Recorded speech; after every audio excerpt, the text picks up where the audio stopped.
Welcome to Korean Mallus. Use for my talent എന്ന ഡ്രാമയുടെ രണ്ടാമത്തെ എപ്പിസോഡിന്റെ തുടക്കത്തിൽ എൻ്റെ ടോപ്പക്സ് എവിടെയെന്ന് റൺഷി ചോദിക്കുന്നത് കേട്ട് ഷിവാൻജി ആകെ നമ്പരക്കുന്നു. അവൾ ടോപ്പക്സിനെ സഞ്ചിയിലാക്കി കൊണ്ടുപോകുന്നതിൻ്റെ ഫോട്ടോ അവൻ കാണിച്ചപ്പോൾ ഇതായിരുന്നു സാധനം, ഇത് വീട്ടിലുണ്ട് എന്നവൾ പറയുന്നു. അത് തിരികെ തന്നാൽ കാർ ക്ലീനിങ് ചെയ്തതിൻ്റെ ബില്ല് നീ തരണ്ട, മാത്രമല്ല നിനക്ക് വേണ്ട റിവാർഡും തരാം എന്നവൻ പറയുന്നു. പക്ഷെ അവളത് മോഷ്ടിച്ചതാണ്, പണത്തിന് വേണ്ടി അത് തിരികെ കൊടുക്കാതെ വില പേശുകയാണ് എന്ന മട്ടിലാണ് റൺഷി സംസാരിച്ചത്. ജുൻജയുടെ നമ്പർ കാണിച്ചിട്ട് ഈ നമ്പർ നിൻ്റേതല്ലേ, നീയല്ലേ എന്നെ വിളിച്ച് ബ്ലാക്ക് മെയിൽ ചെയ്തുകൊണ്ടിരുന്നത് എന്നൊക്കെ അവൻ ചോദിക്കുന്നു. അല്ല എന്ന് അവൾ പറഞ്ഞിട്ടും അവൻ വിശ്വസിക്കാതിരുന്നപ്പോൾ നമ്പർ ഒന്ന് കാണട്ടെ എന്ന് പറഞ്ഞ് അവൾ അവൻ്റെ കയ്യിൽ കയറി പിടിച്ച് ഫോണിൽ നോക്കുന്നു. അവൾ തൻ്റെ കയ്യിൽ കയറി പിടിച്ചത് കാരണം ആകെ സ്റ്റക്കായിപ്പോയെങ്കിലും റൺഷി പെട്ടെന്ന് അവളെ തട്ടിമാറ്റി കൈ തുടച്ച് വൃത്തിയാക്കുന്നു. അപ്പോഴേക്കും നമ്പർ ജുൻജയുടെ ആണെന്ന് ഷിവാൻജിക്ക് മനസ്സിലായിരുന്നു. ടോപ്പക്സ് ഒരു കുഴപ്പവുമില്ലാതെ തിരികെ തന്നിരിക്കും എന്ന് ഉറപ്പ് കൊടുത്തിട്ട് അവൾ അവിടെ നിന്ന് പോകുന്നു. വീട്ടിലെത്തി കുളിച്ചുകൊണ്ടിരിക്കുകയായിരുന്ന ജുൻജയെ പിടിച്ചിറക്കി അവൾ ശരിക്കും പെരുമാറുന്നുണ്ട്. തക്ക സമയത്ത് അവളുടെ ബെസ്റ്റ് ഫ്രണ്ട് ഷുയാൻ അവിടെ എത്തി ഇടയ്ക്ക് കയറിയത് കൊണ്ട് ജുൻജെ വലിയ പരിക്കൊന്നും പറ്റാതെ രക്ഷപ്പെട്ടു. ജോലി കിട്ടിയതിന്റെ ചിലവ് ചെയ്യാമെന്ന് പറഞ്ഞല്ലേ നീ എന്നോട് വരാൻ പറഞ്ഞത് എന്ന് പറഞ്ഞ് ഷുയാൻ അവളെ പിടിച്ചു നിർത്തിയ സമയത്ത് ജുൻജെ ഓടി രക്ഷപ്പെടുന്നുണ്ട്. അതേസമയം ഷിവാൻജി തൻ്റെ കമ്പനിയിൽ ജോയിൻ ചെയ്യാൻ പോവുകയാണെന്ന് അവളുടെ സംസാരത്തിൽ നിന്ന് മനസ്സിലാക്കിയിരുന്ന റൺഷി മാനുവൽ ക്ലീനിങ് ഡിപ്പാർട്ട്മെൻറ്റ് ചീഫിനോട് അവളുടെ അപ്പോയിൻമെൻറ്റ് ക്യാൻസൽ ചെയ്യണമെന്ന് ആവശ്യപ്പെടുന്നു. മാനുവൽ ക്ലീനിങ് ഡിപ്പാർട്ട്മെൻറ്റ് പ്രവർത്തനങ്ങളിൽ അല്ലെങ്കിലും റൺഷിക്ക് വലിയ തൃപ്തിയില്ല. അവനത് പൂർണ്ണമായും ഒഴിവാക്കാനുള്ള നീക്കങ്ങളിലാണ്. അവൻ്റെ മുത്തശ്ശൻ കമ്പനി നടത്തിയിരുന്ന കാലം മുതലേ അവിടുത്തെ ജോലിക്കാരനായിരുന്ന ചീഫിൻ്റെ സ്പെഷ്യൽ റിക്വസ്റ്റ് പ്രകാരം 3 മാസത്തെ സമയം കൂടിയാണ് അവൻ മാനുവൽ ക്ലീനിങ് ഡിപ്പാർട്ട്മെൻറ്റ് നൽകിയിരിക്കുന്നത്. ആ 3 മാസത്തിനുള്ളിൽ അവർക്ക് ലാഭമുണ്ടാക്കാൻ കഴിഞ്ഞില്ലെങ്കിൽ പൂർണ്ണമായും ആ ഡിപ്പാർട്ട്മെൻറ്റ് അടച്ചുപൂട്ടാനാണ് അവൻ്റെ തീരുമാനം. ഷിവാൻജി ഇൻ്റർവ്യൂവിൽ വളരെ നന്നായി പെർഫോം ചെയ്തുകൊണ്ടാണ് അവളെ സെലക്ട് ചെയ്തത്. നൽകിയ വാക്കിനെ മാറ്റി പറയാൻ എനിക്ക് കഴിയില്ല, അതുകൊണ്ട് എന്തായാലും 3 മാസത്തെ ഡെഡ് ലൈൻ സമയം വരെ അവളുടെ വർക്ക് ചെയ്തോട്ടെ, അത് കഴിഞ്ഞ് എന്ത് വേണമെന്ന് ആലോചിക്കാം, അതിനനുവദിക്കണമെന്ന് ചീഫ് പറയുന്നതിനാൽ റൺഷി തൽക്കാലം സമ്മതിക്കുന്നു. മെഷീനുകൾ മനുഷ്യർക്ക് പകരമാകുമെന്നുള്ള റൺഷിയുടെ വിശ്വാസം ശരിയല്ല എന്നും അദ്ദേഹം പറയുന്നുണ്ട്. കുട്ടിക്കാലം മുതലേ റൺഷിയുടെ മുത്തശ്ശൻ അവനോട് വളരെ സ്ട്രിക്റ്റായിട്ടാണ് പെരുമാറിയിരുന്നത്. അതൊന്നും അവനോട് സ്നേഹമില്ലാഞ്ഞിട്ടല്ല, അവൻ ഭാവിയിൽ നല്ലൊരാളായി തീരണമെന്ന ലക്ഷ്യത്തോടെ മാത്രമായിരുന്നു എന്നും അദ്ദേഹം പറയുന്നുണ്ട്. പക്ഷേ മുത്തശ്ശൻ്റെ നേട്ടത്തിന് വേണ്ടി മാത്രമാണ് അദ്ദേഹം ഇതെല്ലാം ചെയ്തിരുന്നത് എന്നാണ് റൺഷി മറുപടി പറഞ്ഞത്. റൺഷിക്ക് മൈസോഫോബിയ ഉണ്ടാകാൻ ഒരു പരിധിവരെ കാരണക്കാരൻ അവൻ്റെ മുത്തശ്ശനാണ്. വൃത്തികെട്ട അർപ്പുളവാക്കുന്ന ഏതോ വസ്തുവിനെ പോലെയാണ് മുത്തശ്ശൻ അവനോട് പെരുമാറിയിരുന്നത്. മുത്തശ്ശൻ്റെ വാക്കുകൾ കേട്ട് തനിക്ക് വൃത്തി പോരാ എന്ന് തോന്നിയാണ് അവൻ ശരീരവും ചുറ്റുപാടും ഇത്രയ്ക്ക് വൃത്തിയാക്കി കൊണ്ടുനടക്കാൻ തുടങ്ങിയത്. പരീക്ഷയ്ക്ക് 100-ൽ 99 മാർക്ക് വാങ്ങി വന്നിട്ടുള്ളപ്പോൾ പോലും അവനെ കുറ്റപ്പെടുത്തുന്നതല്ലാതെ അദ്ദേഹം നല്ല വാക്ക് പറഞ്ഞിരുന്നില്ല. അവൻ ഹയർ സ്റ്റഡീസിനായി വിദേശത്തേക്ക് പോകുന്നതിന് മുമ്പ് പഠനത്തിനൊപ്പം ബിസിനസ് മാനേജ്മെൻറ്റ് കോഴ്സ് കൂടി പഠിക്കാൻ മുത്തശ്ശൻ അവനോട് പറയുന്നു. ബിസിനസ് മാനേജ്മെൻറ്റിൽ താല്പര്യമില്ല എന്ന് റൺഷി പറഞ്ഞപ്പോൾ താല്പര്യം ഉണ്ടെങ്കിലും ഇല്ലെങ്കിലും പഠിച്ചേ പറ്റൂ എന്ന് അദ്ദേഹം നിർബന്ധം പറയുന്നുണ്ട്. അതെല്ലാം റൺഷിയുടെ മനസ്സിൽ ഇന്നും ഉണങ്ങാത്ത മുറിവുകളാണ്. ഷിവാൻജി മുമ്പ് വേസ്റ്റ് പെറുക്കുന്നതിനിടയിൽ ഒരാളെ കണ്ട് ഓടി വിളിക്കാൻ ശ്രമിച്ചില്ലേ, അയാൾ അവളെ ഇടയ്ക്ക് പാർട്ട് ടൈം ജോലിക്കൊക്കെ വിളിക്കാറുള്ള അവളുടെ സീനിയർ ഫ്രണ്ടായ മാർക്കാണ്. ഫ്രണ്ട് എന്നതിലുപരി ഷിവാൻജിക്ക് അയാളുടെ ചെറിയൊരു ഇഷ്ടവുമുണ്ട്. അതുകൊണ്ടാണ് തൻ്റെ മോശം സൈഡ് അയാൾ കാണണ്ട എന്ന് കരുതി അവൾ ഓടിയത്. അയാളിപ്പോൾ അവളെ ഒരു ഫുഡ് ടേസ്റ്റിംഗ് ലൈവ് ഷോയിൽ പാർട്ടിസിപ്പേറ്റ് ചെയ്യാനായി വിളിക്കുന്നു. പക്ഷേ അതാണ് പ്രോഗ്രാം എന്നറിഞ്ഞപ്പോൾ പറ്റില്ല എന്ന് പറഞ്ഞ് അവൾ ഒഴിഞ്ഞു മാറാൻ നോക്കിയെങ്കിലും അയാൾ നിർബന്ധിച്ച് അവളെ പിടിച്ച് അവിടെ ഇരുന്നു. ഇഷ്ടമില്ലാഞ്ഞിട്ടും കൂടി മുന്നിലുണ്ടായിരുന്ന ഫുഡ് മുഴുവൻ അവൾക്ക് കഴിക്കേണ്ടി വരുന്നുണ്ട്. അവസാനം പ്രോഗ്രാം കഴിഞ്ഞപ്പോൾ ടോയ്ലറ്റിൽ പോയി അവൾ കുറേ ഛർദ്ദിച്ച് കളയുന്നു. ബാത്റൂമിൽ നിന്ന് വയറും തപ്പി പിടിച്ച് പുറത്തേക്ക് ഇറങ്ങി വരുമ്പോഴാണ് മാർക്കും അവതാരകനും തമ്മിൽ സംസാരിക്കുന്ന അവൾ കേട്ടത്. അവളുടെ പ്രസൻറ്റേഷൻ കാരണം അവിടെ റെഡിയാക്കി വെച്ചിരുന്ന ഫുഡ് മുഴുവൻ വിറ്റുപോയിരുന്നു. നല്ലൊരു തുക അയാൾക്ക് കമ്മീഷൻ കിട്ടും, മാത്രമല്ല ഈ സെയിൽസ് കാരണം അയാളുടെ ജോലി സ്ഥിരമാകും. പക്ഷേ അയാൾ ഷിവാൻജിക്ക് നൽകുന്നത് ആകെ 200 രൂപയാണ്. ഇത്ര ചെറിയ തുക നൽകുന്നത് ശരിയാണോ? മാത്രമല്ല അവൾ ആ ഫുഡ് കുറേയധികം കഴിച്ചിട്ടുണ്ട്, വയറിന് പ്രോബ്ലം ഉണ്ടാകാൻ സാധ്യതയുണ്ട്, അവൾക്ക് നിന്നോട് ഇഷ്ടമുണ്ടെന്നാണ് തോന്നുന്നത് എന്നൊക്കെ അവതാരകൻ പറഞ്ഞപ്പോൾ ആ വേസ്റ്റും പെറുക്കി നടക്കുന്ന അവളെ ഞാനെങ്ങനെ ഇഷ്ടപ്പെടാനാണ് എന്ന് മാർക്ക് ചോദിക്കുന്ന അവൾ കേൾക്കുന്നു. പക്ഷെ അത് പുറത്ത് കാണിക്കാതെയാണ് അവൾ അങ്ങോട്ടേക്ക് ചെന്നത്. ക്യാഷ് അവൾക്ക് നീട്ടിയിട്ട് ചെറിയ ആക്ട്രസിനൊക്കെ ഇത്രയേ കിട്ടുള്ളൂ, അടുത്ത തവണ മുതൽ കുറച്ചുകൂടി കൂട്ടിത്തരാൻ ഞാൻ മാനേജറോട് റിക്വസ്റ്റ് ചെയ്യാമെന്ന് മാർക്ക് നല്ലവനെ പോലെ പറയുന്നുണ്ട്. പക്ഷേ അയാളുടെ തനിനിറം മനസ്സിലായിരുന്നതിനാൽ എനിക്ക് പുതിയൊരു ജോലി കിട്ടി, ഇനി മുതൽ ഷോ ചെയ്യാൻ ഞാൻ വരില്ല എന്ന് പറഞ്ഞ് അവളവിടെ നിന്ന് പോകുന്നു. പോകുമ്പോൾ അവൾ ചെറുതായി കരയുന്നുണ്ടായിരുന്നു. അവിടെ നിന്ന് അവൾ പോയത് റൺഷിക്ക് ടോപ്പക്സ് തിരികെ കൊടുക്കാനാണ്. അവൾ അതിൻ്റെ സഞ്ചി അവൻ നീട്ടിയപ്പോൾ അവൻ പുറകിലേക്ക് നീങ്ങുന്നു. പക്ഷേ വെയിറ്റ് കൂടുതലായതുകൊണ്ട് അധിക സമയം അവൾക്കത് പിടിച്ചു നിൽക്കാൻ കഴിയുമായിരുന്നില്ല. അവളുടെ ക്ഷീണം കണ്ട് അവനത് വാങ്ങിയെങ്കിലും ഉടൻ തന്നെ സാനിറ്റൈസർ അടിക്കുന്നുണ്ട്. കാർ വൃത്തിയാക്കിയതിൻ്റെ കാശും ഞാൻ തന്നോളാം, പക്ഷേ കുറച്ച് സമയം തരണം, ഇത് നീ അന്ന് തന്ന 200 രൂപയാണ് എന്ന് പറഞ്ഞ് 200 രൂപ അവൾ അവന് നീട്ടുന്നു. അവനത് വാങ്ങാതിരുന്നപ്പോൾ അവളത് അവൻ്റെ പോക്കറ്റിൽ വെച്ചിട്ട് തിരിഞ്ഞു നടക്കുന്നു. റൺഷി അവിടെമെല്ലാം സാനിറ്റൈസ് ചെയ്തുകൊണ്ട് നിൽക്കുമ്പോഴാണ് മുന്നോട്ട് നടന്ന ഷിവാൻജി തളർന്ന് താഴേക്ക് വീഴുന്നത്. മൈസോഫോബിക്കാണെങ്കിലും മനുഷ്യത്വമുള്ളതിനാൽ അവൻ മറ്റൊരാളുടെ സഹായത്തോടെ അവളെ വണ്ടിയിൽ കയറ്റി ആശുപത്രിയിലേക്ക് കൊണ്ടുപോകുന്നുണ്ട്. കാറിൻ്റെ സീറ്റും അവളുടെ മുഖവുമെല്ലാം കവർ ചെയ്ത് സാനിറ്റൈസ് ചെയ്ത ശേഷമാണ് അവൻ വണ്ടി വിട്ടത്. പക്ഷേ ഇടയ്ക്ക് സിഗ്നലിൽ വെച്ച് ബ്രേക്ക് പിടിച്ചപ്പോൾ സീറ്റിൽ കിടന്നിരുന്ന ശിവാഞ്ചി തെറിച്ച് മുന്നോട്ടാഞ്ഞ് അവൻ്റെ സീറ്റിനരികിലേക്ക് വരുന്നുണ്ട്. ടിഷ്യൂവും അപ്പോഴേക്കും പോയിരുന്നു. എന്തായാലും അവനവളെ ഹോസ്പിറ്റലിൽ എത്തിക്കുന്നുണ്ട്. അവിടെയും റൺഷിക്ക് പല വെല്ലുവിളികളും നേരിടേണ്ടി വരുന്നു. അമിതമായ ഫുഡ് കഴിച്ചത് തന്നെയായിരുന്നു ശിവാഞ്ചിയുടെ പ്രശ്നത്തിന് കാരണം. അവൾ അവൻ്റെ ഗേൾഫ്രണ്ടാണെന്ന് തെറ്റിദ്ധരിച്ച നഴ്സ് അവനോട് കഞ്ഞി വാങ്ങിക്കൊടുക്കാൻ പറയുന്നു. ഗേൾഫ്രണ്ട് അല്ല എന്ന് അവൻ പറഞ്ഞു നോക്കിയെങ്കിലും അവർ നിർബന്ധിച്ചവനെ ഫുഡ് വാങ്ങാൻ പറഞ്ഞയക്കുന്നു. പോകുന്ന വഴി ബില്ലും പേ ചെയ്യണമെന്ന് പറയുന്നുണ്ട്. ബില്ലടയ്ക്കാൻ മാസ്കും ഗ്ലാസും ഒക്കെ ധരിച്ചാണ് റൺഷി പോയത്. ക്യൂവിൽ അവസാനം നിൽക്കുന്നയാൾ ചുമയ്ക്കുന്ന കണ്ടവൻ അകലം പാലിച്ചാണ് നിന്നത്.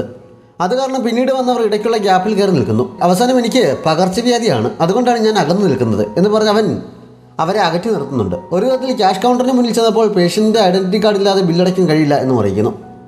ഇടയ്ക്ക് ഇടിച്ചു കയറി വന്ന ഒരാൾ ദേഹത്ത് തൊട്ടപ്പോൾ അവൻ പെട്ടെന്ന് ഒഴിഞ്ഞു മാറുന്നുണ്ട്.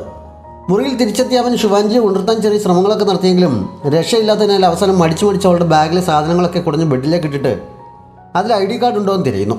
ബാഗിലെ സാധനങ്ങൾ ഓരോന്നായി അവൻ പെറുക്കി നോക്കുന്നുണ്ട്.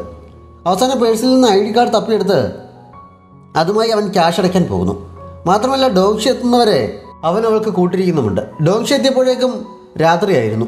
ബില്ല് സെറ്റ് ചെയ്ത് ശിവാഞ്ചിയുടെ വീട്ടിലും വിവരം അറിയിച്ചിട്ടായിരുന്നു അവൻ എത്തിയത്.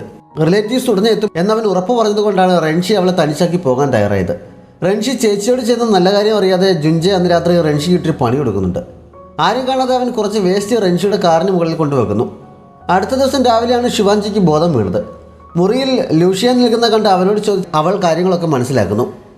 എരിവും പുളിയും കൂടുതലുള്ള കുറേ ഭക്ഷണം ഒന്നിച്ച് കഴിച്ചതാണ് അവളുടെ പെട്ടെന്നുള്ള ഈ അസുഖത്തിന് കാരണം. ആരോഗ്യം നോക്കാതെയുള്ള അവളുടെ ഭക്ഷണ രീതിയെയും അവൻ കുറ്റപ്പെടുത്തുന്നുണ്ട്. ആരാണ് അവളെ ആശുപത്രിയിൽ എത്തിച്ചതെന്ന് അവൻ അറിയില്ല. അവളുടെ അച്ഛനും അനിയനും രാവിലെ വരെ അവിടെ ഉണ്ടായിരുന്നു.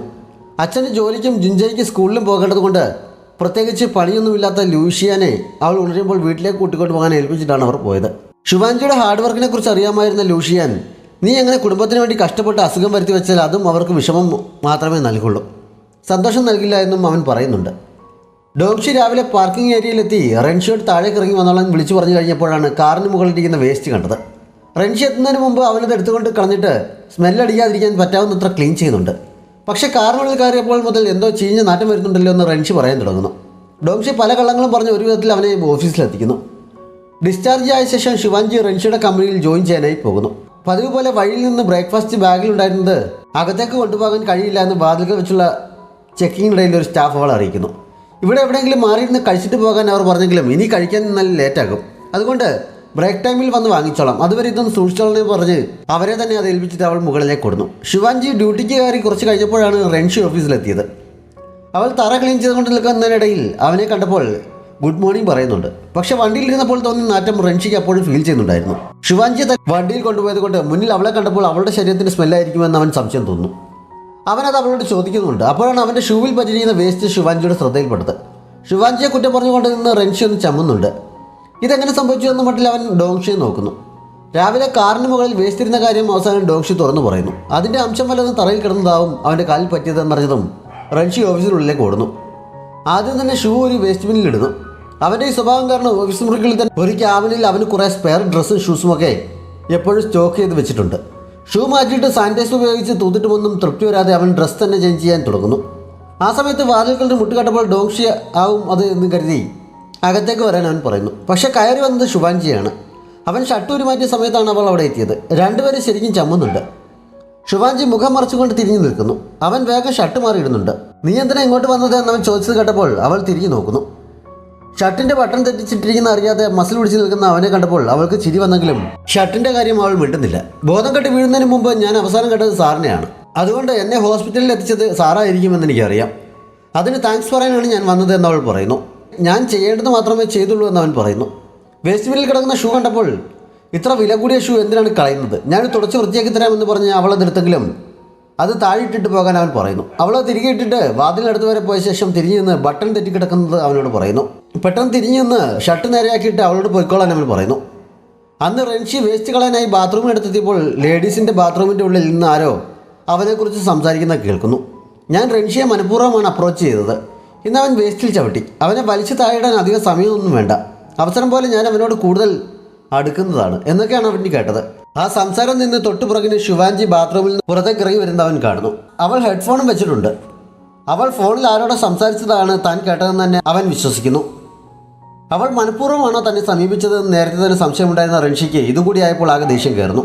അവളെ ജോലിയിൽ നിന്ന് പിരിച്ചുവിടാൻ പറയാൻ അവൻ ഉടൻ തന്നെ ഓഫീസിലെത്തി ഫോൺ എടുത്തെങ്കിലും 3 മാസം വരെ അവളെ പിരിച്ചുവിടില്ല എന്ന് ചീഫ് നേരത്തെ തന്നെ പറഞ്ഞിട്ടുള്ളത് ഓർമ്മ വരുന്നതിനാൽ ഫോൺ വയ്ക്കുന്നു. റൻഷിയാകെ കലിപ്പിലിരിക്കുമ്പോഴാണ് ഷിയാൻ അവനെ കാണാൻ അവിടെ എത്തിയത്. അവൾക്കൊപ്പം കോഫി കുടിക്കാനിരിക്കുന്നതിനിടയിൽ അവൻ മനഃപൂർവ്വം കുറച്ച് കോഫി താഴെ കളഞ്ഞിട്ട് ഡോങ്ഷിയെ ഫോൺ വിളിച്ച് റൂം ക്ലീൻ ചെയ്യാൻ ശിവാൻജിയെ ഇങ്ങോട്ട് അയക്കാൻ ആവശ്യപ്പെടുന്നു. ശിവാൻജി വന്ന് അവിടെ ക്ലീൻ ചെയ്യാൻ തുടങ്ങിയപ്പോൾ ഷിയാനോട് സംസാരിക്കുന്ന രീതിയിൽ നേരത്തെ ബാത്റൂമിൽ നിന്ന് കേട്ട സംഭാഷണത്തിനുള്ള മറുപടിയായും അത് പറഞ്ഞ് ശിവാൻജിയെ കുത്തുന്ന രീതിയിലുമൊക്കെ റൻഷി സംസാരിക്കുന്നു. പക്ഷെ അവൾക്കതൊന്നും കേട്ട മട്ടുപോലുമില്ല. ഇവിടെ നീ പ്രൊഫഷണലായി ഈ പണിക്ക് നടക്കുന്നവളായിരിക്കുമോ എന്നുവരെ അവളുടെ ഭാവം കണ്ട് റൻഷി സംശയിക്കുന്നുണ്ട്. പക്ഷെ ഇതൊന്നും അറിയാതെ ശിവാൻജി ക്ലീനിങ് കഴിഞ്ഞ് മുറിയിൽ നിന്ന് ഇറങ്ങിപ്പോകുന്നു. മുമ്പ് കണ്ടപ്പോൾ അധികം സംസാരിക്കാൻ തയ്യാറാകാതെ സ്ഥലം വിട്ട് റൻഷി ഇന്ന് വാതോരാതെ സംസാരിക്കുന്നത് കണ്ട് അവൻ നല്ല മൂഡിലാണെന്ന് കരുതിയ ഷിയാൻ നമ്മുടെ മുടങ്ങിപ്പോയ ഡേറ്റ് ഒന്ന് കണ്ടിന്യൂ ചെയ്താലോ എന്ന് ചോദിക്കുന്നു. അത് കേട്ടതും എനിക്ക് തിരക്കുണ്ടെന്ന് പറഞ്ഞ് റൻഷി വേഗം സ്ഥലം വിടുന്നു. അന്ന് വേറെ ജോലിയിൽ ഏർപ്പെട്ടപ്പോഴൊക്കെ ബാത്റൂമിൽ നിന്ന് കേട്ട സംസാരമായിരുന്നു റൻഷിയുടെ മനസ്സിൽ. അപ്പോഴാണ് അവൻ നിന്നിരുന്ന റൂമിന് പുറത്തെ ഗ്ലാസ് ക്ലീൻ ചെയ്യാൻ ശിവാൻജി അവിടെ എത്തിയത്. മുറിക്കുള്ളിൽ നിന്ന് അവന് അവളെ കാണാമായിരുന്നെങ്കിലും അകത്തുള്ളത് പുറത്തു നിൽക്കുന്ന അവൾക്ക് കാണാൻ കഴിയുമായിരുന്നില്ല.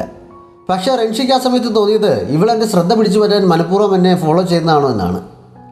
അവൻ ഗ്ലാസ്സിനടുത്തേക്ക് ചെല്ലുന്നുണ്ട്. പക്ഷേ ശിവാൻജി അതൊന്നും അറിയാതെ ഗ്ലാസ്സിലേക്ക് ഊതി ആ ഈർപ്പത്തിൽ എന്തോ പടം വരച്ച് കളിക്കുകയാണ്. ആ സമയത്ത് റൻഷിയുടെ കാലബദ്ധത്തിൽ തട്ടി ഗ്ലാസ്സിലെ ബ്ലാക്ക് സ്ക്രീൻ മാറുന്നതിനാൽ തൊട്ടുമുന്നിൽ തന്നെ നോക്കി നിൽക്കുന്ന റൻഷിയെ കണ്ട് ശിവാൻജി ശരിക്കും ഞെട്ടി പുറകിലേക്ക് തെറിച്ചു വീഴുന്നു. മുറിയിൽ കൂടെ ഉണ്ടായിരുന്ന ആളിനോട് അവളെ സഹായിക്കാൻ പറഞ്ഞ് റൻഷിയും പുറത്തേക്ക് ഇറങ്ങി വരുന്നിടത്ത് ഈ എപ്പിസോഡ് അവസാനിക്കുന്നു. ഏതെങ്കിലും കൂട്ടുകാർ സബ്സ്ക്രൈബ് ചെയ്യാതെ നമ്മുടെ ചാനൽ കാണുന്നുണ്ടെങ്കിൽ വേഗം തന്നെ മറക്കാതെ സബ്സ്ക്രൈബ് ചെയ്യുക. നോട്ടിഫിക്കേഷൻ ലഭിക്കുന്നതിനായി ബെല്ലൈക്കൺ കൂടി അമർത്തുക.